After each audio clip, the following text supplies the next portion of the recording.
नमस्कार आदाब दोस्तों, हिंदवॉइस में आपका स्वागत है। मैं हूं कराम। पेरिस की अदालत ने एक आदेश पारित किया जिसमें कहा है कि वो तकरीबन 166 करोड़ की भारत की संपत्ति जो कई देशों में है उसको जब्त किया जाए। ये मामला क्यों हुआ और कौन सा नया विवाद है जो पिछले 7 सालों से चल रहा है, मैं आपको डिटेल के साथ बताता हूं। लेकिन उस पर जाने से पहले मेरी आपसे अपील है कि अगर अभी तक आपने हिंदवॉइस को सब्सक्राइब नहीं किया है तो उसे सब्सक्राइब जरूर करें। साथ ही वीडियो अगर फेसबुक पर देख रहे हैं तो फेसबुक पेज को फॉलो कर सकते हैं। अब चलते हैं इस खबर की तरफ।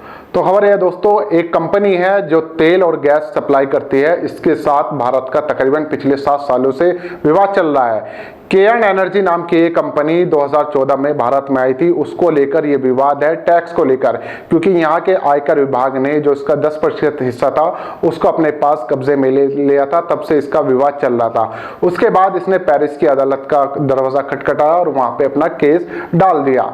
इस विवाद की शुरुआत हुई सन 2014 में, जब मोदी जी आए थे, तब की ये बात है। तब ये कंपनी देश छोड़ने की तैयारी कर रही थी और इसका टाई अप था यहाँ पर केयर्न इंडिया प्राइवेट लिमिटेड के साथ। लेकिन आयकर विभाग ने इसकी 10% की जो हिस्सेदारी थी केयर्न इंडिया के साथ, उसको बेचने पर प्रतिबंध लगाता था और कंपनी को अपने कब्जे में कर लिया था। उसके बाद इसने पेरिस में अदालत का दरवाजा खटखटाया कि हमारा इतना ज्यादा पैसा भारतीय कंपनी पर है जो हमें वापस नहीं कर रहे हैं। उसके बाद अब भारत को फटकार लगाते हुए एक तरह से पेरिस की अदालत ने आदेश दिया है कि भारत की जितनी भी कंपनियां हैं, तकरीबन 166 करोड़ रुपए की जहां पर भी संपत्ति है, उन सबको कब्जा लिया जाए। फिलहाल इस कंपनी के पास, केयर्न एनर्जी के पास, भारत की तमाम 160 देशों में जो कंपनियां हैं, जो प्रॉपर्टियां, उनको बेचने का पूरी तरह से हक मिल गया है, जिसमें Britain, Canada, Singapore, Mauritius, France और नीदरलैंड सहित कई ऐसे देशों में है जहां पर अंतर्राष्ट्रीय न्यायाधिकरण के फैसले को पंजीकृत करवाया गया है। यानी कि जो अंतर्राष्ट्रीय कोर्ट ने जो फैसला दिया वो इन सभी देशों में लागू होगा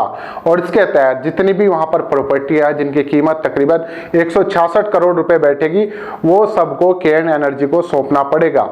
अब इस मामले में भारत के वित्त मंत्रालय यानी फाइनेंस मिनिस्ट्री का कहना है कि हम लोग सब कुछ पता लगाने की कोशिश कर रहे हैं। जैसे ही आदेश हमें मिलेगा, हम अपने जो वकील हैं उससे कानूनी परामर्श लेकर इस बात को देखेंगे और उसके बाद दोबारा से कोर्ट में जाएंगे।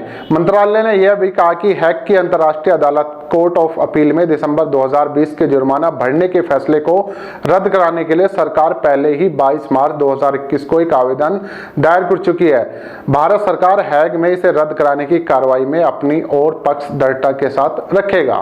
तो अभी इस फैसले के खिलाफ कोर्ट में जाने की दोबारा से तैयारी हो रही है। लेकिन फिलहाल बड़ा झटका लगा है तकरीबन 166 करोड़ का। अंतर्राष्ट्रीय जो अदालत है उन्होंने साफ कह दिया कि इस कंपनी को, केयर्न एनर्जी नाम की इस कंपनी को जो बकायदा रकम है वो वापस दी जाए। इन प्रॉपर्टियों में सबसे पहला नाम उभर के सामने आ रहा है एयर इंडिया का, क्योंकि ज्यादातर एयर इंडिया की प्रॉपर्टियां इन सारे देशों में है, क्योंकि एयर इंडिया की फ्लाइट हर जगह जाती है, जिसको कुछ दिनों पहले बात सुनने में आ रहा था कि भारत सरकार उसको भी बेचेगी। लेकिन उससे पहले ही आदेश पारित हो चुका है कि इन कंपनियों पर शायद अब कब्जा हो चुका है केयर्न एनर्जी का। अगर अदालत का जो फैसला है, जो आदेश है, वो सारे देश जो लागू करेंगे तो एयर इंडिया की जितनी प्रॉपर्टियां हैं उनकी अगर कीमत 166 करोड़ रुपए के लगभग बैठी तो वो सारी केयर्न एनर्जी को दे दी जाएंगी। और ये पहली बार नहीं हुआ कि केयर्न एनर्जी ने आयकर विभाग की वजह से अंतर्राष्ट्रीय कोर्ट का दरवाजा खटखटाया हो। इससे पहले पिछले साल अगर मैं बात करूं, वोडाफोन जैसी बड़ी कंपनी ने आयकर विभाग की वजह से कोर्ट में केस दाखिल किया था और जिसमें आयकर विभाग को कहा गया था कि इनका जो व्यवहार है वो बिल्कुल भी न्याय संगत और निष्पक्ष नहीं है। यानी कि आयकर विभाग की वजह से कहीं ना कहीं सवालिया निशान खड़े कर रही हैं अंतर्राष्ट्रीय कंपनी जो भारत में आकर व्यापार कर रही थी।